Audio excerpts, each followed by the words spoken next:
Chapter 9. Anger and Analysis. 9! 3 ran over to her, his voice hoarse with agony and grief.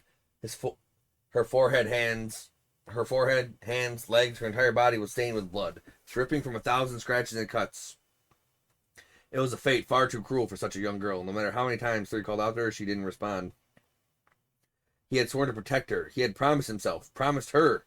But now 3 felt himself overcome by shame and regret. I'm too weak, he thought to himself. Too weak to help anyone. Too weak to save anyone. As if to seize upon his distress, the Emperor spoke once more. So one of you ended up making it. If you're smart, you'll stop here. Deliver the final blow, and your life will be spared, just as before.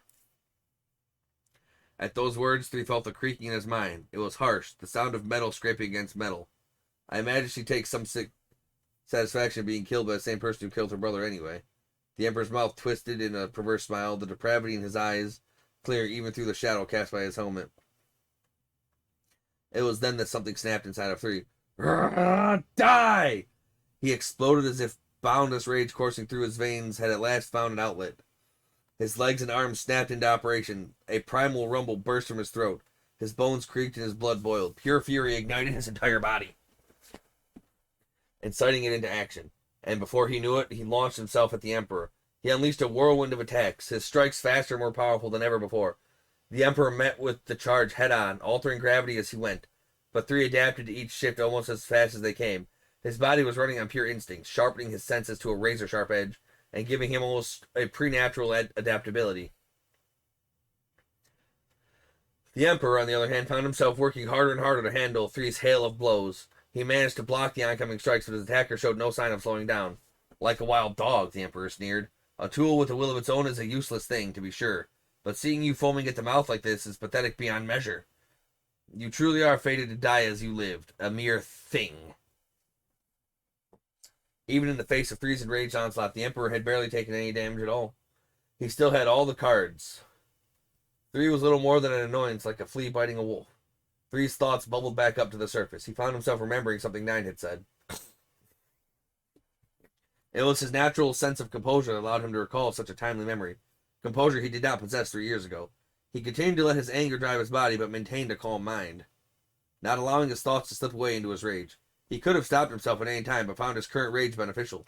He wielded it ably, as though it was simply another weapon available to him. 3 himself was unaware of this, but such an ability to not only control one's emotions but turn them into power was rare indeed. It was a skill that did not come easily to even the greatest warriors, yet 3 had managed to master such a complicated concept at his young age. Armor that absorbs force imparted by attacks the moment they're received. That's how 9 described the Emperor's armor. Sure enough, just as he described, no matter how many strikes 3 launched, nothing seemed to get through. It was then that a realization dawned on him. If the armor was immune to external force, then what he needed to do was induce internal force. Anyone else may have given up at this point, but 3 could scarcely imagine a more suitable target for his unique skills. He combined his blades into one, squaring off against the Emperor yet again. The deafening characteristics of 3's weapon was their ability to internally induce an arts-induced explosion on their target. To do so, he needed to strike the same point with each blade separately, and then a third time with their fused form. By this point, he had already landed a number of hits on the Emperor's armor, and luckily for 3, a decent amount of those hits overlapped.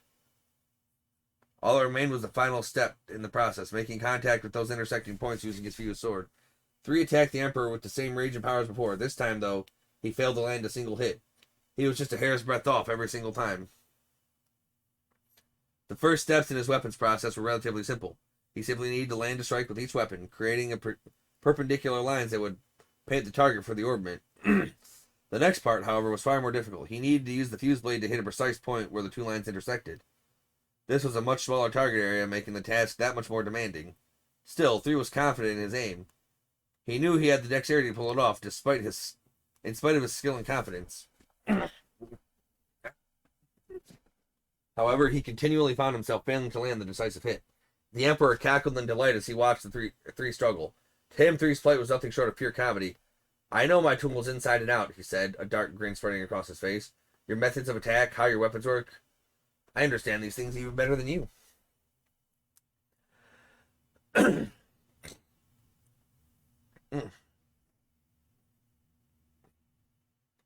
As if proving the Emperor's point, Three's next attack fell short as well.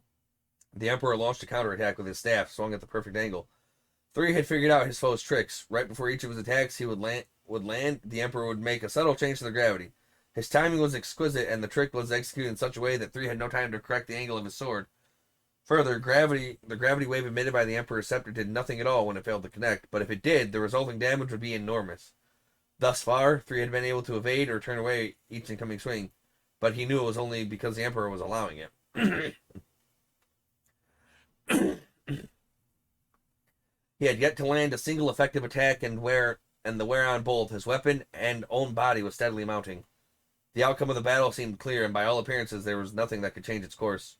Thanks to his impeccable defense, the Emperor was nearly unscathed, whereas Three was barely holding on, looking more and more like he could collapse at any moment. In between clashes, a momentary calm settled over the battlefield. As Three was weighing his options, a voice broke out in silence.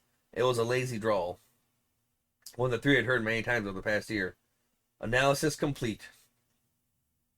Nine struggled to her feet, looking as though she could fall back down at any moment. How? The Emperor's genuine shock escaped his mouth in a low hiss. Nine, you're okay! Three exclaimed. At once he understood what had happened. Nine hadn't fallen unconscious. She'd simply feigned doing so in order to analyze the Emperor in secret. She had given Three no indication of her plan whatsoever. After all, had she done so, the Emperor may have well caught on to her plan. Just fine, she responded. I used my wires to cushion the blow of the boulders by shredding them into smaller pieces in the end. The rocks barely scratched me. Judging by the amount of blood that covered her, it would have been clear to anyone that this was far from the truth. But the fact remained that she was both alive and conscious. Three disengaged from the Emperor and moved closer to Nine, making sure to keep his eyes trained on his foes as he did so. There's a moment where he's unable to respond to anything, she explained. That's his power's fatal weakness. What do you mean? His gravitational manipulation doesn't require casting like an art would, but after he uses it, there's a period of time of about a second before he's able to use it again. That's why he wasn't able to act immediately to prevent the falling rocks from burying him earlier. But the way he's changing gravity is so precise, Three said, thinking back on their battle. How could he manage that? He was just reading your movement, S. He knows how you fight like the back of his hand. Wait, what? Three exclaimed, the surprise in his voice clear. It's true, Nine responded. The way he manipulates gravity is determined before you even start your swings. He knows your tendencies well and uses that knowledge to predict your actions. Is that even possible? Asked Three, his mind racing. It is, unfortunately. Nine responded, and he's not using an artifact for it either. His mind just works that quickly. He's a monster through and through. The Emperor let out a low chuckle. A sound analysis, but it will avail you nothing. I know your techniques inside and out. The same speed, the same power, the same angles, each and every time. There's no way you can possibly undo the years of habits we so painstakingly drilled into you. S. Nine looked up at him knowingly. Right, he responded. Let's end this. The duo nodded in agreement and turned to face the Emperor once more. Three charged at him again, renewing his previous assault. He raised his sword overhead, attacking at a high angle. The Emperor dodged it effortlessly and sent forth a counterattack. Their deadly dance continued as before, but as things were, both sides knew where it would ultimately lead. The Emperor sensed an incoming attack and prepared to manipulate gravity. Just as he predicted, Three attacked a half step faster, aiming for one of the spots of his armor that had been previously marked. As the sword raced towards the target, the gravity shifted, and the sword's trajectory was altered. Despite this, it somehow continued on its original path regardless, as if the altered gravity had been predicted and compensated for. Impossible, the Emperor muttered under his breath. He hastily jerked his body out of the blade's trajectory, with hardly a second to spare. Three's movements had changed somehow, as the Emperor mulled the changing of the situation over. Three's next attack came speeding in. The Emperor began and predicted the speed and trajectory and manipulated gravity accordingly. However, boom! A muffled explosion rang out, and the Emperor felt his armor crack and pain coursed through his left arm. Boom! What? Another flash. Boom! His right leg was now damaged as well. The Emperor was now at an utter loss. Had Three managed to correctly predict his spatial manipulation? How was he suddenly able to alter his strikes to compensate for the gravity? Had the analyzer been analyzed himself? Cursing Three's name, the Emperor's thoughts grew frantic. As he desperately looked around for a clue, he realized what was actually happening.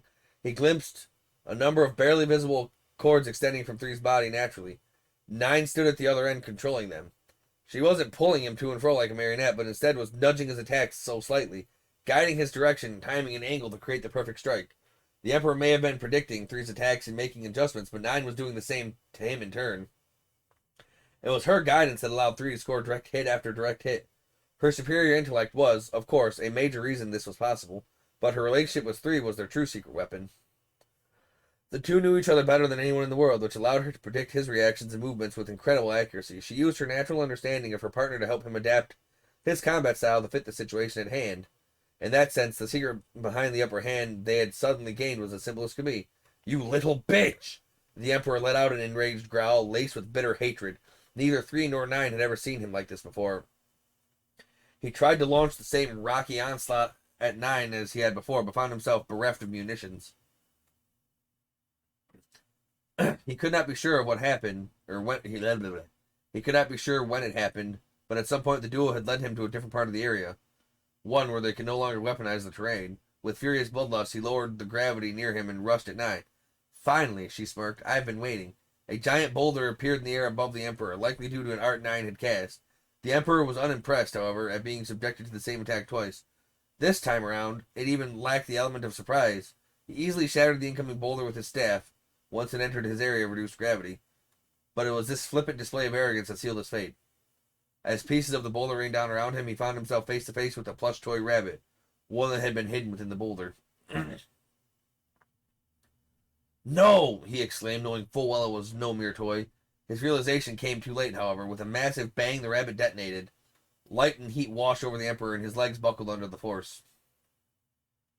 Just then another explosion went off at his back. The 3 had landed a solid hit on his chest armor. A resulting blast had blown it clear off his body.